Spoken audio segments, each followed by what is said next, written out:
పీర్ల ఐలయ్య గారు. ధన్యవాదాలు అధ్యక్ష.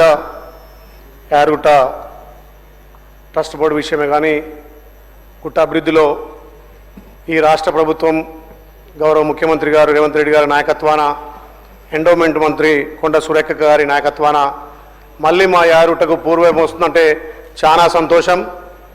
తెలంగాణలో మొదటి తిరుపతి అయినటువంటి యారుగుట్ట దేశం నలుమూల నుంచి, రాష్ట్ర నలుమూల నుంచి సుమారు రోజుకు 40 నుంచి 50,000 మంది ఆ లక్ష్మణస్వామి దర్శనం చేసుకొని మొక్కులు తీర్చుకొని వెళ్తారు అధ్యక్ష. దానికి గాను గతంలో కూడా అక్కడ ట్రస్ట్ బోర్డు ఉండేది. గత 10 సంవత్సరాలు 15 సంవత్సరాల నుంచి ఆ ట్రస్ట్ బోర్డును నిర్వీర్యం చేయడం వల్ల అక్కడ అభివృద్ధి కొంత నిలిచిపోయింది.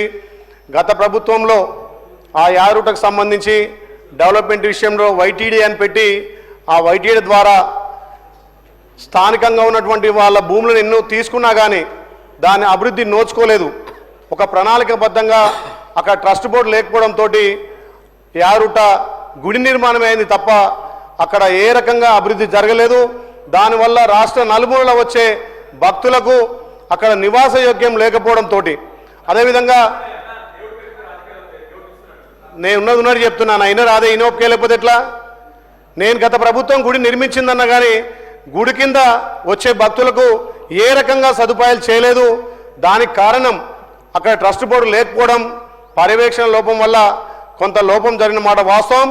దాన్ని ప్రభుత్వం గమనించి గౌరవ ముఖ్యమంత్రి రేవంత్ రెడ్డి గారు, ఎండోమెంట్ శాఖ మార్చులు మా సురేఖ గారు గమనించి దీనికి ట్రస్ట్ బోర్డు వేయాలి. ముఖ్యంగా దీనికి యారుగుట్ట వార్షిక ఆదాయం వచ్చేసి అధ్యక్ష 224 కోట్ల ఆదాయం అధ్యక్ష. గత 50-60 సంవత్సరాల కిందనే కోట్లలో ఉన్నటువంటి ఆదాయం ఈ తెలంగాణలో మొదటి తిరుపతి ఉన్నటువంటి యారుగుట్టకు ఉంది అధ్యక్ష.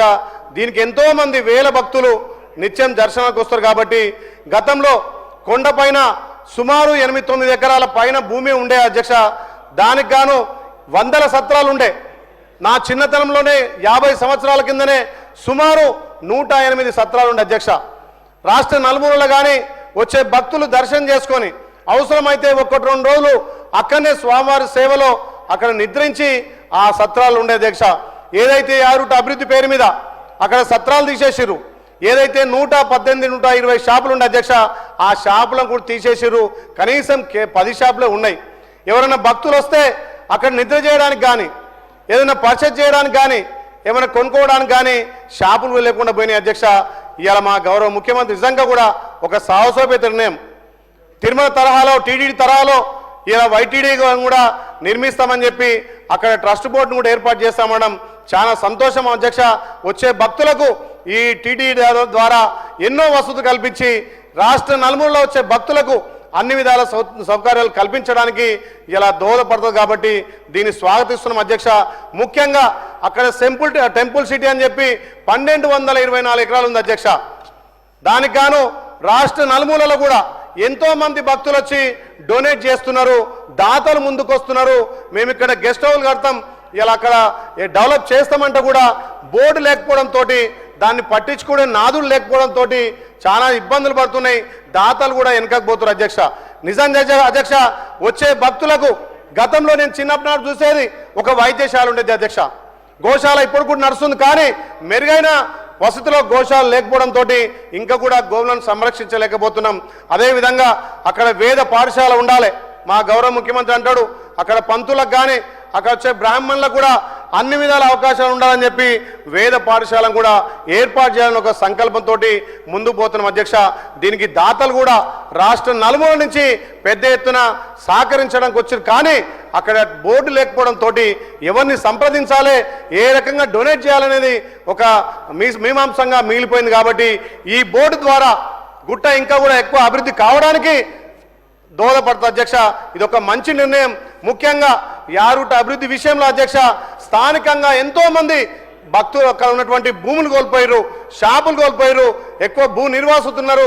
వాళ్ళ గత ప్రభుత్వం ఏ రకంగా కూడా ఆ భూ నిర్వాసులకు కానీ గుట్ట అభివృద్ధి విషయంలో, రోడ్డు వెడల్పు విషయంలో, అక్కడ భూములు కోల్పోయినా, షాపులు కోల్పోయినా వాళ్ళకి ఎలాంటి వాళ్ళకి ఇబ్బంది నష్టపరిహారం ఇవ్వలేదు అధ్యక్ష. ఇలా 1241 ఎకరం ఇచ్చారంటే ఆ స్థానికులు ఆ గుడి అభివృద్ధి అయితే మాకు ఉపాధి దొరుకుతుంది, స్వామివారి కాళ్ళకాడ సేవ చేసుకోవచ్చు, మాకింత అవకాశం దొరుకుతుందని చెప్పి ఎంతోమంది ఆ గుడి అభివృద్ధి కోసం వైటీడీకి ల్యాండ్లు ఇచ్చారు అధ్యక్ష. ఆ ల్యాండ్లు ఇచ్చిన వాళ్ళకు కూడా ఏ రకంగా పైన ఉపాధి కానీ అక్కడ షాపులు ఇవ్వలేదు. గతంలో దాన్ని నమ్ముకొని 110 మంది షాపులు ఉండేది అధ్యక్ష. వచ్చిన వారికి సేవలు చేసుకుంటూ ఇలా అక్కడ బొమ్మలు కానీ, కొబ్బరికాయలు కానీ, స్వామివారికి కావాల్సినటువంటి వస్తువులను విక్రయించి, పూలను విక్రయించి ఎంతోమంది ఉపాధి గడించేది. కానీ ఈ అభివృద్ధి పేరు మీద షాపులన్నీ కోల్పోయారు. ఒక 10 షాపులు మాత్రమే నడుస్తుంది అధ్యక్ష. ఇలా రాష్ట్ర నలుమూలలా రోజు 40-50 వేల మంది వస్తుంటే పార్కింగ్ సమస్య అధ్యక్ష. ఇంత పెద్ద ఎత్తున మేము గుట్ట అభివృద్ధి చేసామంటారు, కనీసం 100 కార్లు కూడా పైన పార్కింగ్ లేదు అధ్యక్ష. అందుకే మా గౌరవ ముఖ్యమంత్రి దృష్టి తీసుకెళ్ళాం, మొన్న మా ఎండోమెంట్ శాఖ మంత్రి దృష్టి తీసుకుపోయినాం. సుమారు 2000 నుంచి ఒక 5000 కార్లు పార్కింగ్ అయితే ఎంతో మంది భక్తులు ఇలా స్వామివారి దర్శనం చేసుకునే అవకాశం ఉంటుంది. గతంలో ఉన్నటువంటి ఆచారాలన్నీ కూడా గత ప్రభుత్వం మంటలు కలిపింది అధ్యక్ష. ప్రతి భక్తుడు కూడా వచ్చి అక్కడ నిద్ర చేయాలనుకుంటాడు. కానీ మన ప్రభుత్వం వచ్చిన తర్వాతనే అక్కడ డార్మెంట్ ఆలోపన చేసిన అధ్యక్ష. మన ప్రభుత్వం వచ్చిన తర్వాతనే ప్రతి భక్తుడు ఒక టెంకాయ కొట్టి ఆ మొక్కు తీర్చుకునే ఆనవాయి దేశం అధ్యక్ష. ప్రతి భక్తుడు కూడా అక్కడ గండ దీపం దగ్గర దర్శనం చేసుకొని స్వామివారి దర్శనం చేసుకునే విధంగా మన ప్రభుత్వం వచ్చిన తర్వాతనే వెసులుబాటు చేసినాం. ఎవరైనా పెద్దలు కాలం చేస్తే కూడా ఆనవాయితీగా అక్కడ గుడి పైన కొండపైన నిద్ర చేసే అవకాశం ఉండే. గత ప్రభుత్వంలో 9 దాటితే ఒక్క భక్తుడు కానీ కొండపైన ఎవరు ఉండేది అధ్యక్ష. మన ప్రభుత్వం వచ్చిన తర్వాత భక్తులకు డార్మెంట్ ఆలోపన చేసినాం.